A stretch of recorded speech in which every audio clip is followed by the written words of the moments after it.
Good evening, everyone. And no sound at this point would not be normal.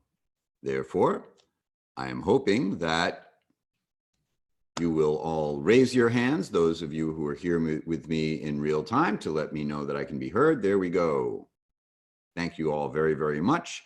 And good evening. I'm Hari-kirtana. Welcome to Bhagavad-gita Satsang, as always. It is great pleasure for me to be here with you and an honor to have you here with me.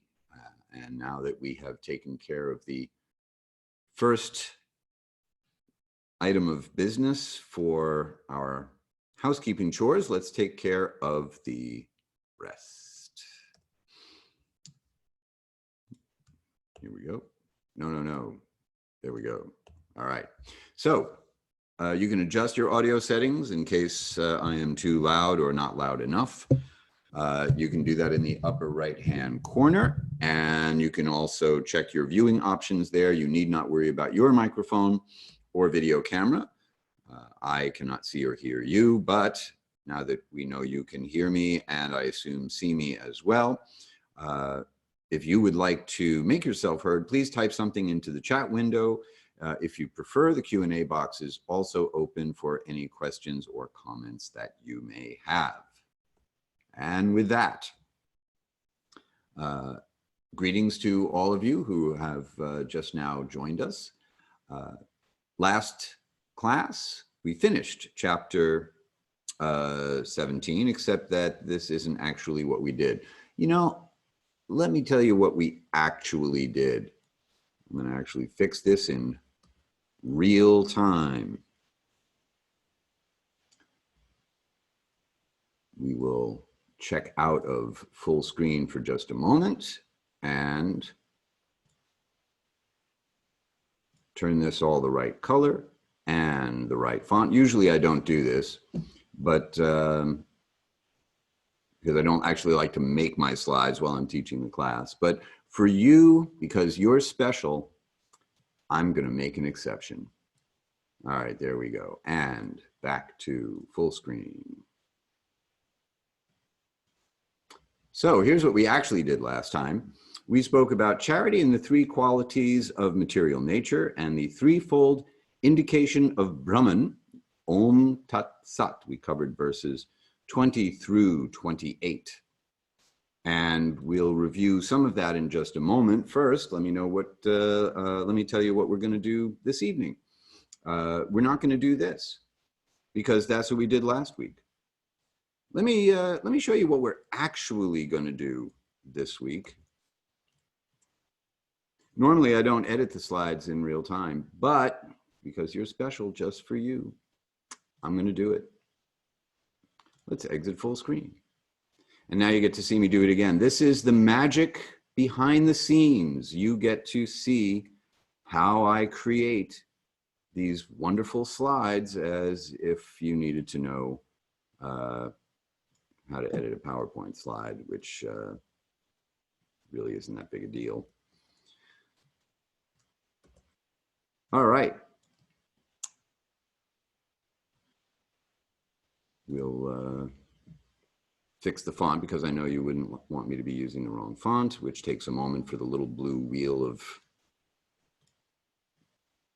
wasting our time to come around.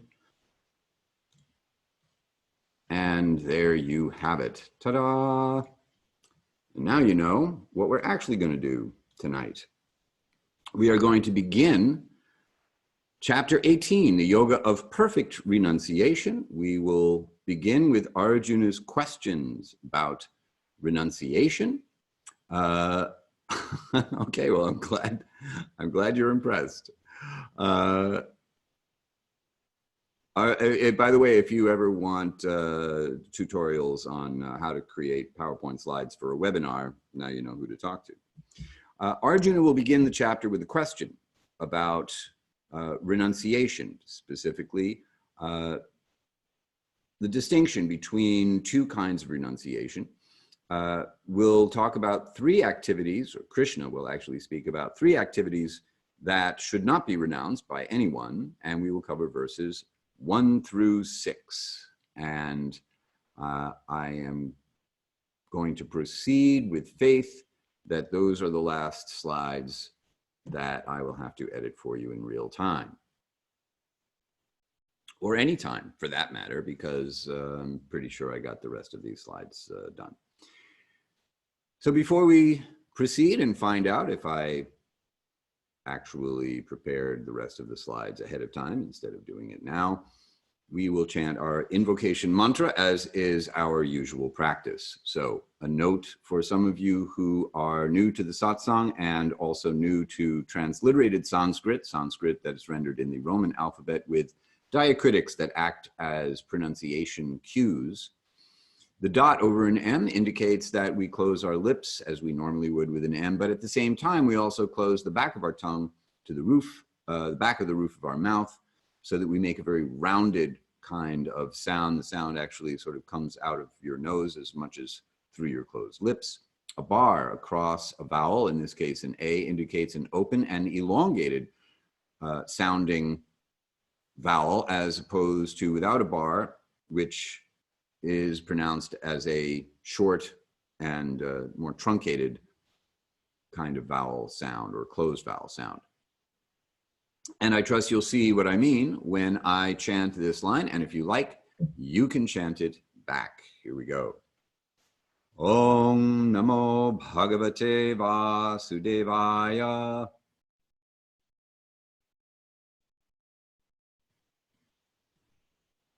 Om Namo Bhagavate Vasudevaya.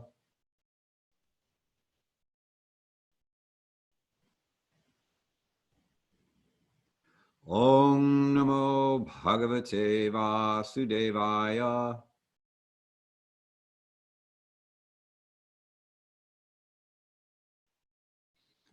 Translation: I offer my respects to the Supreme Person, the son of Vasudeva, otherwise known as Krishna, who is the all-pervading transcendence. Hence,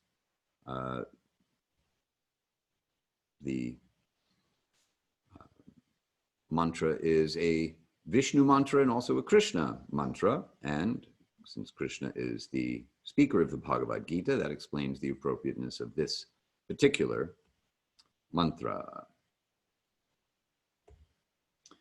So, closing out last week, we finished with anything sacrifice? I don't think so. How about we will edit this slide. Any sacrifice, charity, or austerity that is performed without faith in the Supreme, O son of Pritha, is ephemeral. It is called asat and is useless both in this life and the next.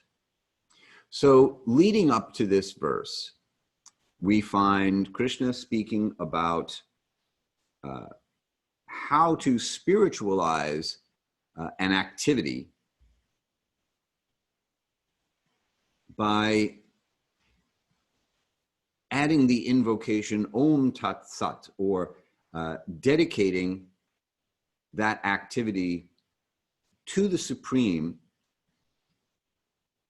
indicated by these three sounds: Om, the absolute reality; Tat, feature, a feature of reality, as in Tattva; and Sat, eternal.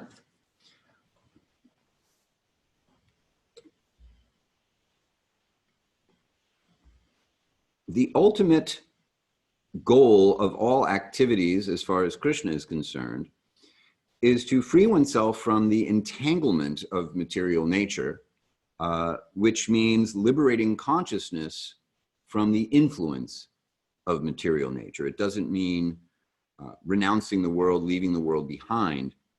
It means being in the world, but not being affected by the world in the same way that we're affected when we have attachment to our actions and the fruits of our actions. So anything that is performed either as a sacrifice or as an act of charity or gift giving, or as an austerity, that's done without faith in the Supreme is called impermanent, which is to say it is strictly on the level of a mundane activity. And Krishna gives us a harsh talk here. He says that anything that is asat, or temporary, ephemeral, is useless, both in this life and the next, which is to say that it doesn't really get to the root cause of whatever problem we have. Any of the different problems of material life coming from our body or mind, coming from other people or other living beings, coming from natural disasters, all of these problems have their basis, as far as Krishna is concerned, in material consciousness and therefore entanglement in the material world. So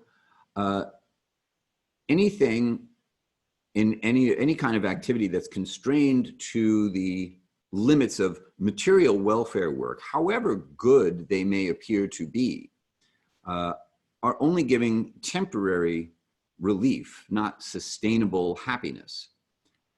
And therefore, you don't have a sustainable solution to the real ultimate problems of material existence. Back in the second chapter, we also looked at a verse that is relevant to this conclusion of the 17th chapter. That which has no endurance does not truly exist, whereas that which exists eternally never undergoes change. Seers of the truth have reached this conclusion by studying the nature of both. So this is found in the 16th verse of the second chapter, relatively early on, as Krishna is making a distinction between spirit and matter. And throughout the Gita, Krishna emphasizes the importance of operating in the material world with a spiritual frame of reference, that the material world is a phenomenon that takes place within a numinous context, within a spiritual context, and that to see things as they are, to see things completely, means to see the material world within the context of the greater spiritual world within which the material world resides. Chapter 17 is, for all intents and purposes, the conclusion of the Bhagavad-gita. These conclusive verses that all actions undertaken should be performed in accordance with the scriptural directive of dedicating that action to the highest truth.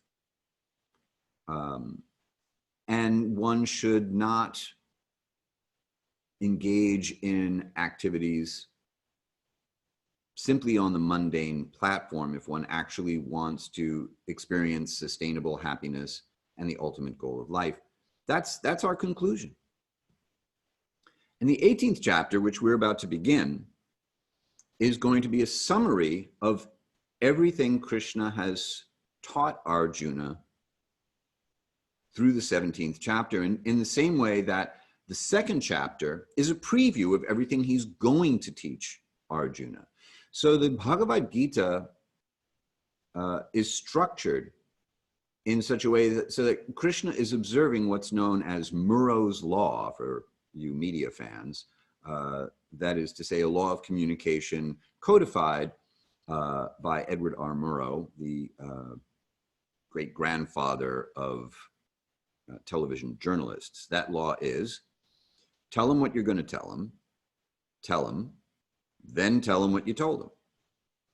So in the second chapter, Krishna observes this rule by saying, here's what I'm going to tell you.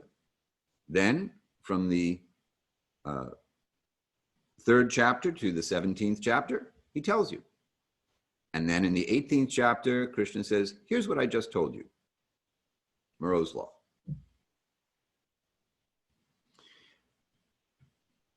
As we begin the 18th chapter, Arjuna speaks about renunciation. And this is kind of a curious thing because how often in yoga do we hear about renunciation? I'm betting that you don't hear it spoken about very often, other than in the context of the Yoga Sutras. The Yoga Sutra is a book for renunciates. And we're not renunciates. We're engaged in life in the material world. Many of us are family people. Therefore, there's a certain irrelevance to the Yoga Sutras from the standpoint of we're not going off to the forest to renounce the world. And yet, as we're about to see, Krishna has equated yoga with renunciation. And what we'll look at this evening is how renunciation may not mean what we think it means, according to Krishna and his teachings in the Bhagavad-gita. So, with that, I will proceed to this week's verses, which are found in chapter 18, verses 1 through 6, as is our usual way of doing things, or at least my usual way of doing things. I'm going to read through each of the verses. Then we are going to, so that way we'll get a sense of the flow, what Krishna is speaking about. Then we will go back and look at each verse in detail. If at any point you have a question or a comment, then please go ahead and type your question or comment into the chat. So, text number 1 of chapter 18.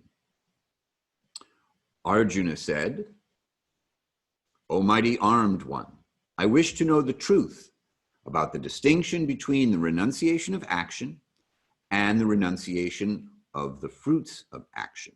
O slayer of Keshi, master of the senses." Verse number 2. The Blessed Lord said, "To relinquish activities that arise from material desires is what the wise call the renunciation of action. To relinquish the results of all activities is what the wise call renunciation of the fruits of action." Verse number 3.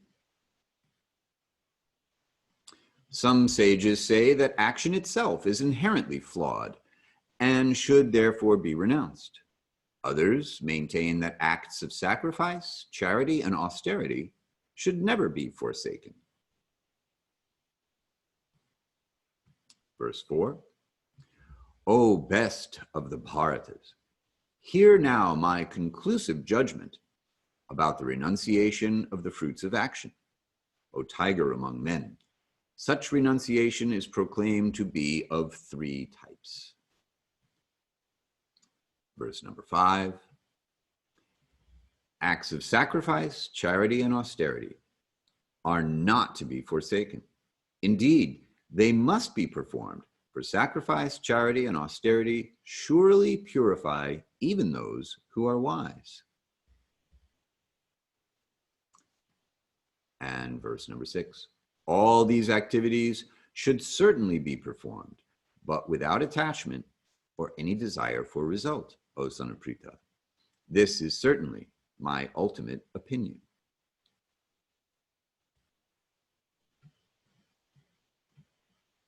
Okay. So we'll go back now to verse number 1.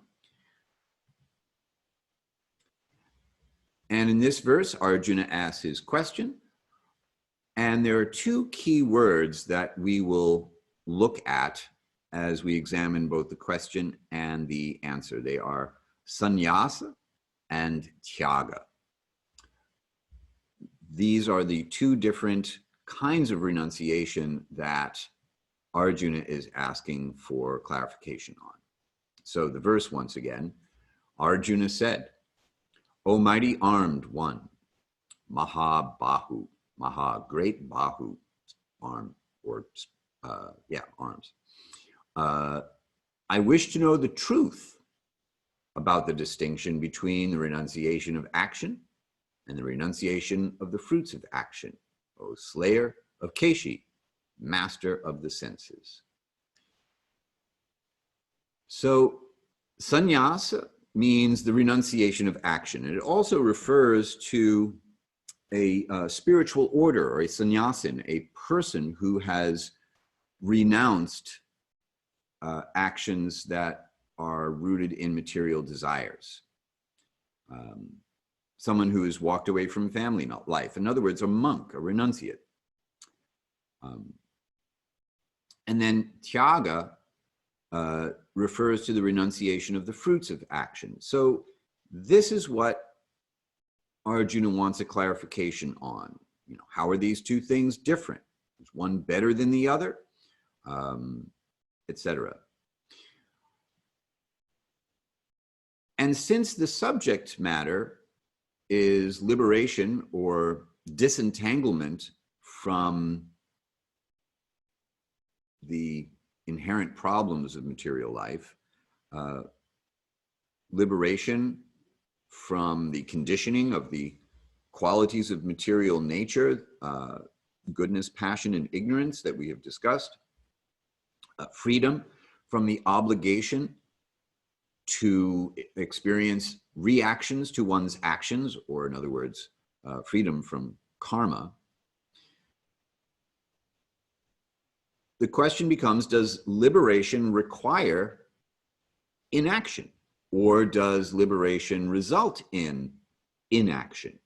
Earlier in the Gita, Krishna spoke about how action and inaction, the difference between these two is hard to understand. Even really intelligent people, wise people, have a rough time wrapping their head around this. And Arjuna uses two names for Krishna as he poses this question. One of them is Rishikesh. So Rishikesha, it means the master of the senses.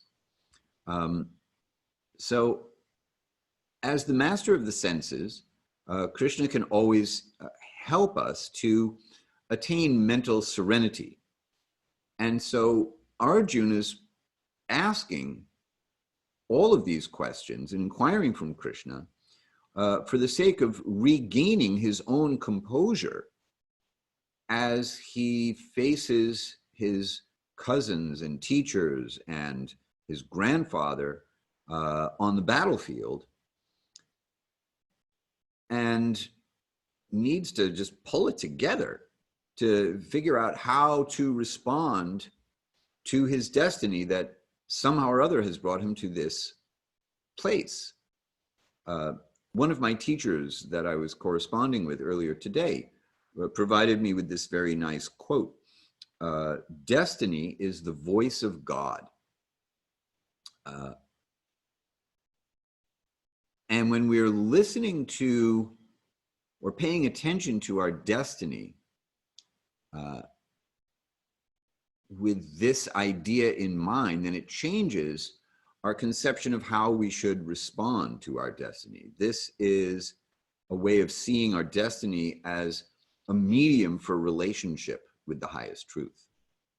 So when our destiny knocks our socks off, we may appeal to the person whose voice we are hearing as Rishikesh, as the master of the senses, who can help us remain equipoised even when our destiny presents us with something very, very difficult or very, very challenging. In the 11th chapter, Arjuna begins his prayers to Krishna after seeing the universal form by addressing him as Rishikesh. So when Krishna reveals his ultra psychedelic and scary manifestation of ultimate power and the majesty of God and his form as time, he really blows Arjuna away, as one might expect. And then Arjuna asks him to restore his mental equilibrium after having his mind totally blown by the universal form. So he begins his prayers with this other name for Krishna, Rishikesh. He also uses the name Keshi Nishudana. So Keshi is the name of a demon who attempted to kill Krishna when Krishna was a child and failed, obviously. And this particular demon represents pride arising from wealth or material accomplishments or material acquisitions. And clearly the implication here is that pride in material accomplishments or wealth is precisely the opposite of renunciation of any kind, either renunciation of the actions that bring one that wealth or the wealth itself as the fruit of one's actions. So that's the significance of how how Arjuna is using these names of Krishna when he presents his question.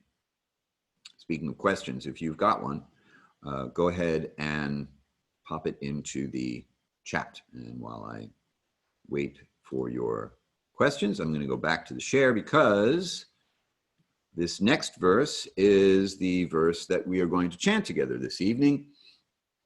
This is the second verse, and this will give me a little bit more to explain with regard to the diacritical marks that act as the pronunciation cues for transliterated Sanskrit. Because Krishna is speaking, we begin with the phrase Shri Bhagavan Uvacha. When Arjuna speaks, it's Arjuna Uvacha. When anyone else speaks, the narrator Sanjaya speaks, it's Sanjaya Uvacha. But when Krishna speaks, Shri Bhagavan Uvacha, the blessed Lord. So from a pronunciation standpoint, the accent mark over an S indicates a deep SH sound from the back of one's throat, as opposed to a regular SH sound, which would come from behind one's teeth, a little higher pitched white noise kind of sound.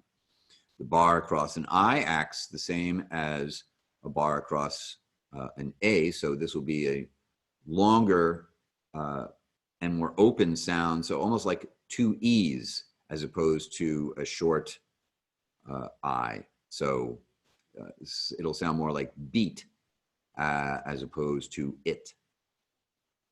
A C is always a CH sound. If you want a K sound, you get a K. If you want an S sound, you get an S. So a C is always a CH sound. Cha. So sounded from more the center of your mouth than right behind your teeth. N with a dot underneath it means that you're going to pronounce the N with your tongue curled back about 2/3 of the way up to the roof of your mouth, or halfway up the roof of your mouth, as opposed to behind your teeth. It's a subtle difference. A dot under an H at the end of a word, at the end of a line, means that a short version of the vowel that precedes that H is going to be echoed back. So you'll see what that actually sounds like when we do it. The PH is actually P with some breath after it, pa. The letters in transliterated Sanskrit do not combine the way they do in English, so we would not pronounce this phala. You don't get phantasmagoria out of a PH combination. And a dot under an S is an SH sound. So I think that covers everything. I will chant each line, and if you like, you can chant each line back. Here we go. Shri Bhagavan Uvacha Kamyanam Karmanam Nyasam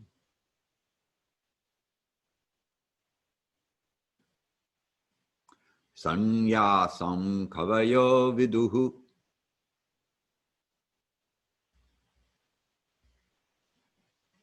Sarva karma phala tyagam.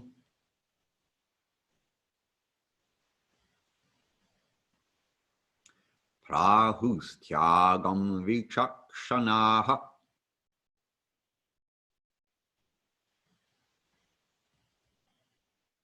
Right.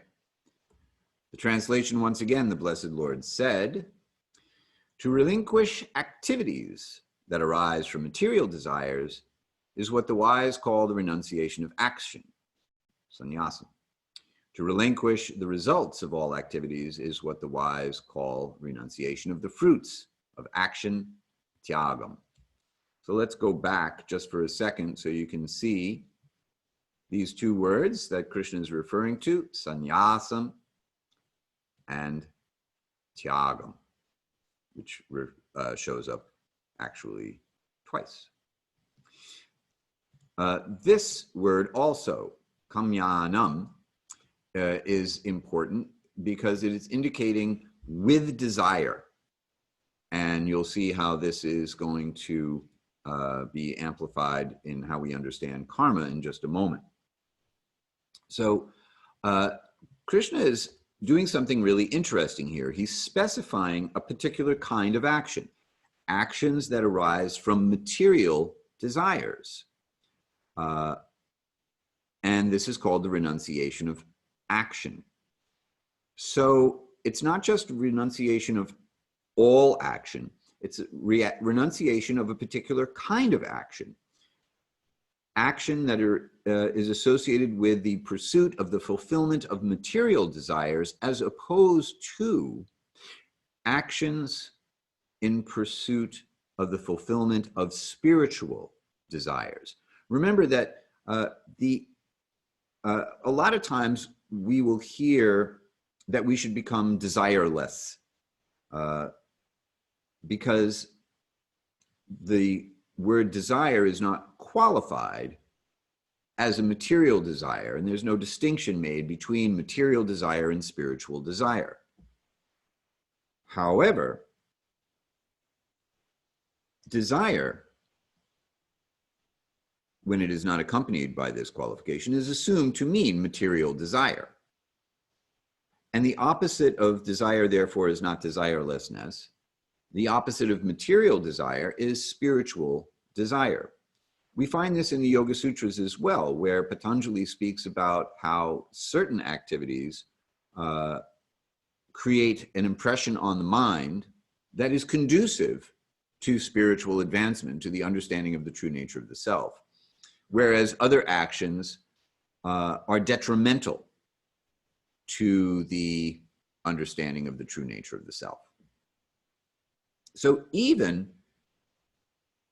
in the Yoga Sutras, a book that is supposedly for renunciates who are wandering off to the forest and forgetting about the world, we find that action itself is not renounced, but rather a certain kind of action is renounced, namely actions that are detrimental to progress on the path of enlightenment, otherwise known as activities that arise from material desires. In the second half of the verse, Krishna makes now the distinction between the renunciation of activities associated with material desire and activities, and the renunciation of results of activities, known as renunciation of the fruits of action. So let's get a little deeper into this in order to get a even more clear understanding of what Krishna is speaking about here. Well, we'll come back to this in just a second. Let's go back to the 6th chapter. At the beginning of the 6th chapter, this same issue comes up. So remember, we're looking at the Bhagavad-gita as an elliptical text. So this is not the first time that this issue of renunciation has come up. In the first verse of the 6th chapter, Krishna says that one who performs their duty without attachment to the fruits of their actions is both a renunciate and a yogi, not one who lights no sacred fire nor who abstains from sacrificial action. So here he's saying right off the bat that someone who just stops acting altogether is neither a true renunciate nor are they engaged in the practice of yoga. And he uses the word sannyasi in this verse as indicating this kind of renunciation of actions. So someone who's a true sannyas is not one who renounces actions altogether, but rather renounces these kinds of actions, actions coming from material desires, and also one who renounces the fruits of their actions, who is not attached to enjoying the results of their actions, is also someone who is understood to be both in the renounced order of life, in a sense, and someone who is engaged in yoga. In the next verse, this word sannyasam comes back and is once again equated with yoga, when Krishna says, "O son of Pandu, that which is said to be renunciation should be known as yoga. For no one becomes a yogi without renouncing the desire to gratify the material senses." So now this brings us back to what I said earlier about how often do we hear about renunciation in a modern yoga class or in a modern yoga environment. Not very often. The whole idea of renunciation is dismissed on account of we're not renunciates, we're engaged with the world. And unfortunately, as often as not, what happens is this gets translated or interpreted as the need for modern yoga to meet the needs of modern yogis means that it has to accommodate the pursuit of material desires. So we don't get any sense of renunciation of material desires, but rather we want to reinvent yoga as something that accommodates our material desires and therefore allows for the gratification of our material senses and attachment to the results of our actions, and certainly not giving up the actions that we undertake for the sake of fulfilling our material desires. And this means that we have created a rationalization for doing something that appears to be yoga, but that does not actually help us make any progress in our spiritual lives, which is what yoga is supposed to be doing. The other thing that tends to happen is that we interpret spiritual to mean material. Things that we think are good materially, righteous and such like that. We interpret as being spiritual actions, when Krishna interprets those as better than actions that are in the modes of passion and ignorance, but have yet to rise to the level of what is actually spiritual.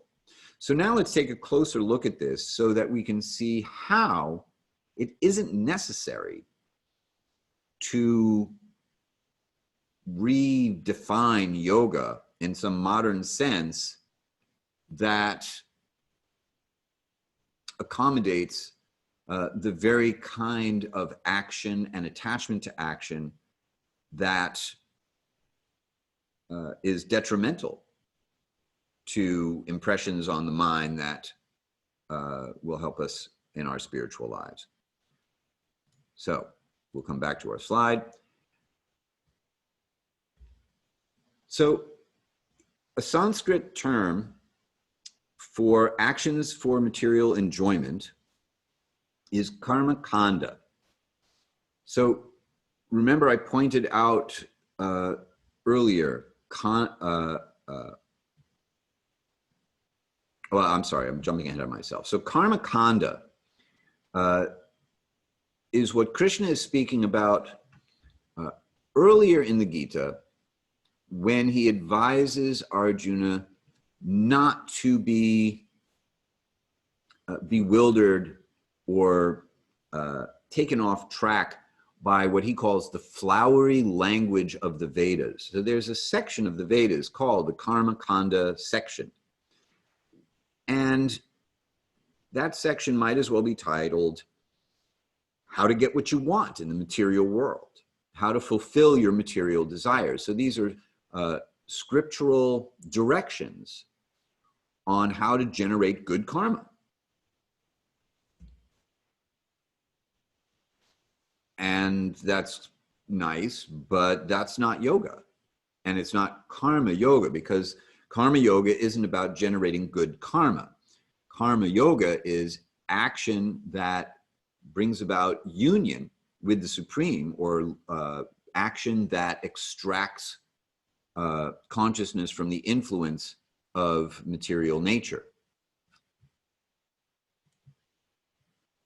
So our next Sanskrit phrase that describes our entry into karma yoga is sakama karma yoga. So this is where I was pointing out in a previous verse, saka, with desire. So sakama karma yoga is actions for spiritual advancement, but you still have an attachment to the results. You still desire to enjoy the fruits of your actions. So this is the first step in karma yoga. The next step, nishkama karma yoga. Nish acts now as a negating prefix, whereas sa, kama, with desire, nishkama, without desire. So without desire for the enjoyment of the results. In other words, offering the results to Vishnu, which we also heard earlier in the Gita, where Krishna says actions or work for the sake of Vishnu must be performed. Otherwise, that work binds one to the material world, or to samsara, the cycle of birth and death in the material world. So nishkama karma yoga is karma yoga that's informed by knowledge, action that's informed by transcendental knowledge that supports one's progressive development in spiritual life. If you go back to the third chapter, verses 10 through 16, Krishna describes the progressive stages of advancement from karma kanda, just engaging in good karma, to karma yoga. And this is the starting point for anyone who is, or this is the process, I should say, for anyone whose starting point is an intense attachment to material life. You can also go back to classes 15 and 16 in this series of Gita classes for more on this progression. And you can look at class number 31 for the verses that begin chapter 6 on this point. And before we go to the next verse, let's take a look at the chat, because I saw something pop in there from Annie. So the goal of karma yoga is to be able to act on the material plane without creating karma. Yes. So we have several different stages of karma yoga. The first, action where we're attached actually not only to the results, but to the action itself. Then action where we're not so attached to the action itself, but we do have an attachment to the results. Then the next stage is attachment to neither the action itself or the result from action, but just the dutiful performance of action because it should be done. And ultimately, karma yoga, when informed by jnana or transcendental knowledge of the relationship between the individual atma, the jiva, and the supreme atma, the param atma, then action undertaken when the results are offered to that supreme person carries no karmic reaction. Therefore, that is the great mystery of how to act without generating a reaction. Such action is liberating because you don't get a reaction that you're obliged to experience, and you're burning up the karma that you've already acquired, that you've already generated, the reactions that you've already generated. Those can be burned up in this fire of sacrificial action. So you don't generate any new karma. You pull the plug on let's say, the fan of your karma, so the blades will slowly slow down and eventually stop. You play out the string. You run the table on your karma by this process. So yes, that is the goal of karma yoga, is to get to the point where you're not generating any more karma at all. Thank you very much, Annie, for your question. And anyone else, if you have any other questions, please. I'm sitting on the edge of my meditation cushion waiting to hear them. All right, so our third verse. Some sages say that action itself is inherently flawed and should therefore be renounced. Others maintain that acts of sacrifice, charity, and austerity should never be forsaken. So, continuing with referencing back to the 6th chapter, Krishna says in the 3rd verse that for the sage who aspires to perfection on the path of yoga, action is said to be the means. For one who has attained perfection on the path of yoga, cessation of activity is said to be the means. So here, Krishna seems to say for one who is perfect in their yoga practice, one should cease to act. And there's a whole camp of yoga philosophers who think this is the correct understanding, that action in and of itself is flawed insofar as it's bound to generate a reaction, that you can't possibly act in a pure way. And so Krishna is bringing this up now in this verse, like there's two schools of thought here. And in the next verse, he says, "O best of the Bharatas, Arjuna, hear now my conclusive judgment about the renunciation of the fruits of action. O tiger among men, such renunciation is proclaimed to be of 3 types. And then the 3 types are the 3 kinds of action that we have spoken about previously. And the qualities of these actions that we have spoken about previously, Krishna has already explained in the 17th chapter the 3 different qualities of nature associated with these 3 different activities, and how to elevate these activities beyond the influence of these 3 qualities of material nature: goodness, passion, and ignorance. So in the 5th verse, acts of sacrifice, charity, and austerity are not to be forsaken. Indeed, they must be performed for sacrifice, charity, and austerity, surely purify even those who are wise. So Krishna is coming down on the side of spiritual action as opposed to inaction, or the renunciation of action altogether. And this is a pretty clear judgment on his part. Even the sages are purified by action, by these three actions. And in the last verse that we're going to cover this evening, Krishna gives a qualifier where he says, all these activities should certainly be performed, but without attachment or any desire for result. O son of Prita, this is certainly my ultimate opinion.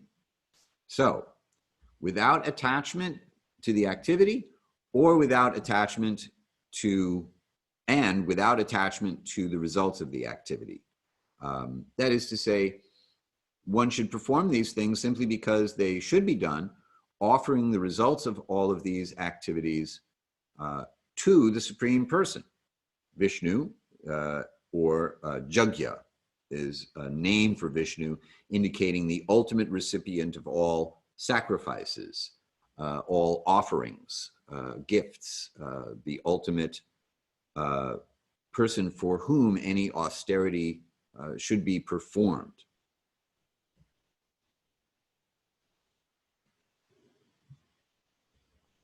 Hence, we can say that the Bhagavad-gita is the yoga of action on the path of grace. That action itself is clearly what Krishna is recommending.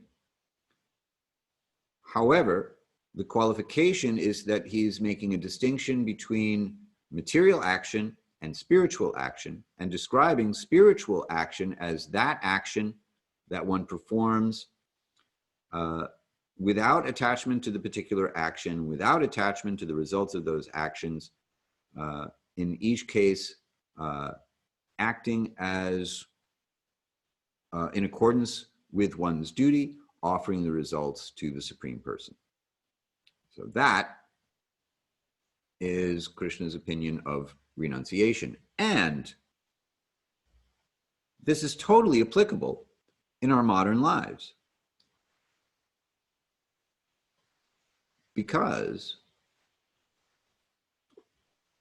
we can act as well in this way. That is to say, there's nothing keeping us from acting on the spiritual platform other than our material desires themselves. So how do we transcend our material desires? Well, first, we have to recognize that our material desires, the pursuit thereof, and even the attainment thereof, is not going to make us happy. The pursuit of our material desires itself usually entails a great deal of effort for a little reward, and that reward is temporary, not sustainable. So you have to work very, very hard to get something that will make you happy for a small amount of time, at least a small amount of time relative to cosmic or geological time. Because remember, the scale of time that the Bhagavad-gita is operating on is a divine sense of time. That is to say, from the standpoint of eternality, everything that happens in the material world goes by very, very quickly. So that's the first thing. Then the second thing, once you recognize what the problem is, that the problem is my material desires are keeping me from experiencing my own true spiritual self, and keeping me from experiencing spiritual existence, which is eternal, complete in its scope of knowledge, and inherently blissful, then one can undertake the prescription that Krishna has given in the Bhagavad-gita, which is, yes, bhakti. So our comment in the chat, isn't that what bhakti does? Devotion and service. So yes,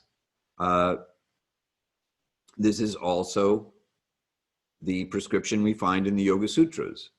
Ishvara pranidhana, dedicating one's self, or offering all of one's life, everything we do in our lives, to the Supreme Person, Ishvara.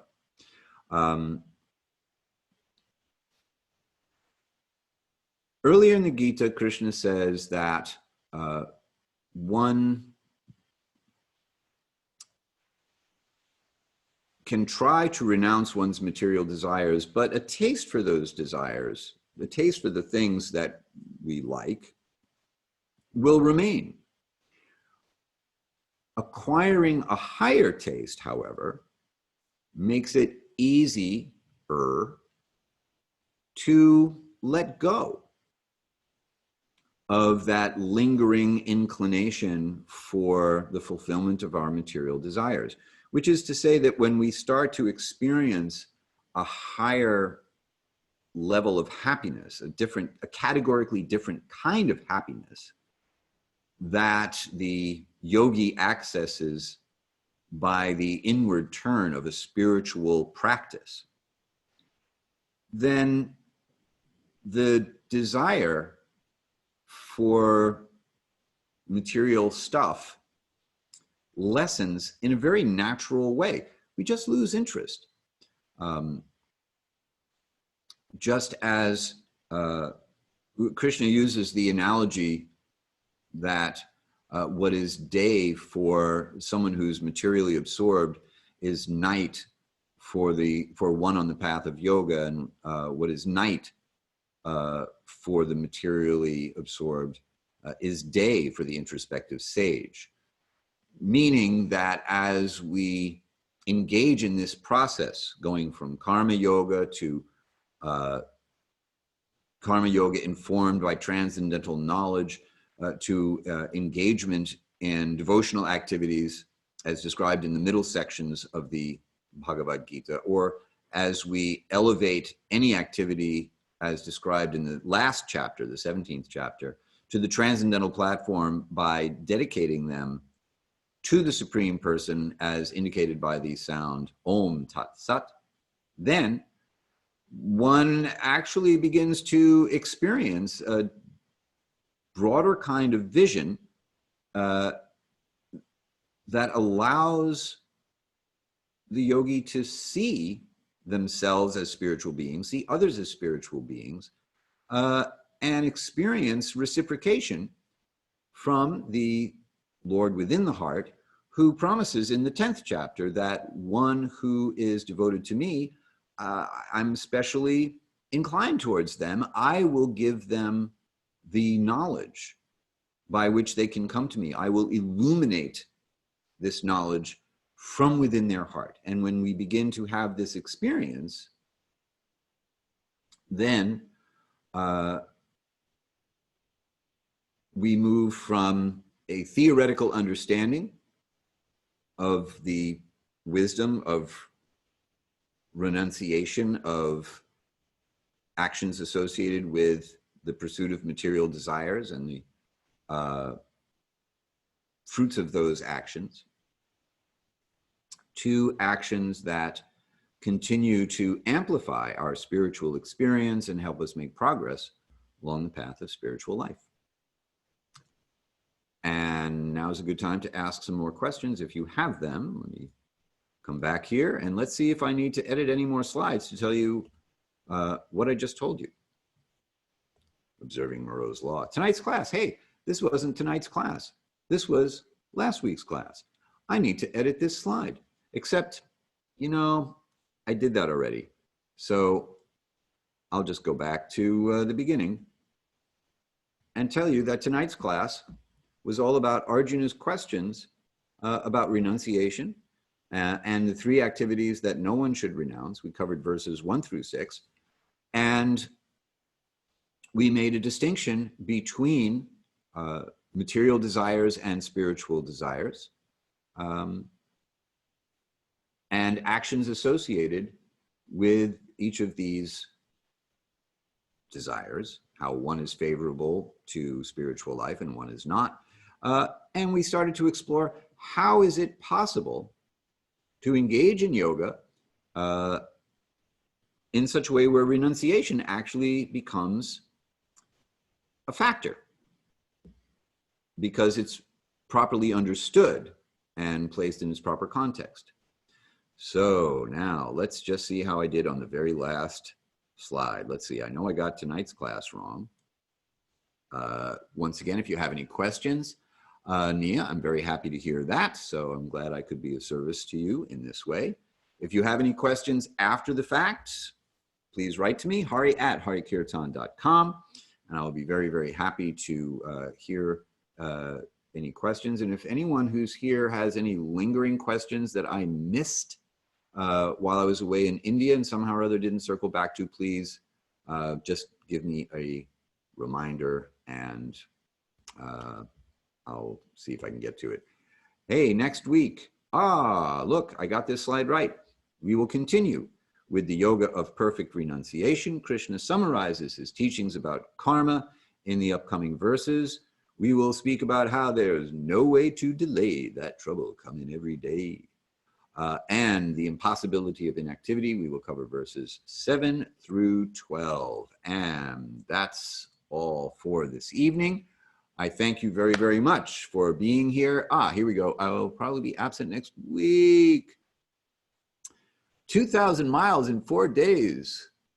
You're moving from Dallas to Boston and choosing a really, really good time to move from nice warm Dallas to frozen Boston. Yes, prayers. Yeah, if you're moving to Boston this time of year, you got them. Good luck with your trip and safe journey. I look forward to seeing you once you have finished your relocation. Question from Joel: how does the understanding of the three qualities of material nature inform the activities no one should renounce? Good question. All right, so and I have another question from Carla as well. So if all of you or any of you are interested in sticking around for a few more minutes, I will answer these questions. And I appreciate your hanging out for an extra few minutes if you are able to do so. So the three qualities of material nature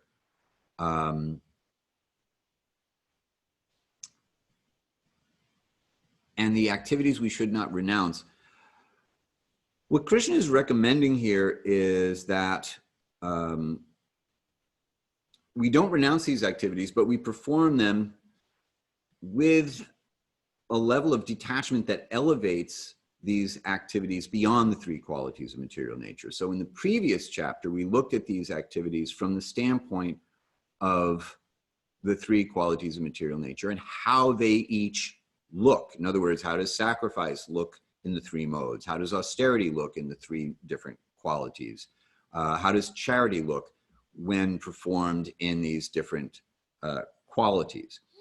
And this gives us a basis for recognizing what quality of material nature these actions are being performed under, and therefore we can analyze it. We can say, is this a transcendental version of this activity? Is this activity being performed in the mode of passion? We can recognize these qualities in ourselves, and we can recognize these qualities in others in order to exercise discernment, make a distinction between a material activity and a transcendental activity. So you can say in this way that the three qualities of material nature inform not the activities, but the seer of the activities, and lets the seer know what quality of material nature, if any, the activity is being performed in. And by being able to have this kind of vision of seeing the influence of the qualities of material nature on different kinds of actions, these three actions in particular, one can get a deeper understanding of what constitutes an action performed in material consciousness and what constitutes an action performed in spiritual consciousness. So I think in this way, we can understand these three activities that we should not renounce and place them in the proper context. So, Joelle, I hope that answers your question. And if you have a follow-up question to go deeper or expand on this, just please let me know here. Jumping to Carla's question, so accommodating Western culture by changing the practice of yoga into a purely physical exercise routine is okay because you're meeting people where they are, question mark, or is it not okay? For the teacher of yoga, if all you're teaching is the physical practice, even if it's a therapeutic practice where you're helping to cure what ails somebody, or you're working on a psychological basis to help someone who's experienced some trauma just be able to get comfortable in their body again, you know, that's a good starting point. And you have to be a good judge of time and circumstance. Not everyone is ready to jump right to Nishkama Karma Yoga. That's why Krishna lays it out in a step-by-step process. So someone who has an intense attachment for material life, or who is starting from a point where hearing you're not your body, what's happening to you is just your karma, you know, that's just not really constructive, that's not really helpful. You know, the objective is to be helpful. So you meet people where they are, and then you figure out how to help everyone involved make progressive steps through the process up the ladder of yoga in order to reach the highest level of yogic attainment that is possible for them based on what their condition is. Some people who are intensely covered by these qualities of material nature, or whose karma is such that their destiny has been very, very challenging, you know, you go to where they are and then bring them along as best you can. Some people are going to make very, very gradual advancement. Some people, you're just going to plant a seed for future advancement. Some people are going to lock on to the spiritual aspect of what you're offering and just run with it. You never know. So I personally use the physical practice of yoga as a platform. People come to move their bodies, which people desperately need to do because in modern life, we sit all day and then go to sleep. So our bodies don't move. And so we need to move our bodies, and yoga as a physical practice is a good way to do that. But in addition to that, I'm going to take just a few minutes in any class to offer a spiritual context for the practice, or to drop some sound bites of yoga philosophy into the class. And people who are attracted to this spiritual context that I frame the practice in and like the sound bites they're hearing in the course of their practice, well, they'll come back. The most important thing is that they have to have fun, because if they don't have fun in the class, they're not going to come back. So if I just bore them to tears with yoga philosophy ad infinitum, and I'm all very serious about it, then, you know, it's not going to work. So anyway, so that's my take on how we deal with the physical practice of yoga from a spiritual context. And Carla, thank you. I'm glad that makes sense. Jumping back to Joelle, yes, they inform discernment to create a pure foundation for pure action without attachment to the results. It seems this is the process when we live in the world. I see the obligation to vote as service or question. Yeah, we have to perform our social duty. Whatever actions a great person performs, others follow. We look at candidates for elected office through the lens of the values of yoga. Rich candidates are presenting themselves as representing those values to the greatest degree. Most politicians, of course, are professional liars, and it's very difficult to find a politician who's in the embodiment of the values of yoga. Okay, but who comes closest to the values of yoga? Whose sense of policy and such like that is going to create an atmosphere that's most conducive for everyone's spiritual advancement? So yeah, we engage in our civic duty by voting for those candidates who are closest to yogic values in their policy positions. And we act as a good example to others, because if people think that they don't have to vote or their vote doesn't make a difference, well, they're wrong. And people should participate when they have the opportunity in decisions that affect their own governance. At least in this season of time, in this time and place, this is the best system we've got. You know, we don't have Brahmins leading society right now. We don't have real kshatriyas to lead a government. And in previous classes, I've discussed this in painful detail.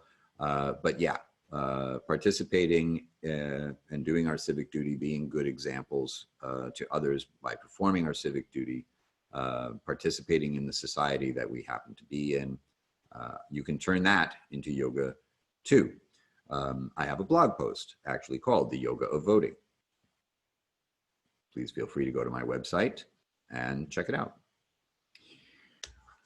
All right, we're well over time. I really appreciate everyone who is able to stay doing so. Bonnie, it's nice to see you. I hope you're doing well. Evelyn, nice to see you. Jill, Narayani, who did I leave out? Bill, nice to see you. And there you have it. I think that's all, folks. Thank you all very, very much. Alex, nice to see you as well. Thank you all very much for being here this evening. Always a pleasure for me to be here with you. An honor to have you here with me. I am going to end this meeting for all. I hope you all have a very nice night or day, as the case may be. Be well.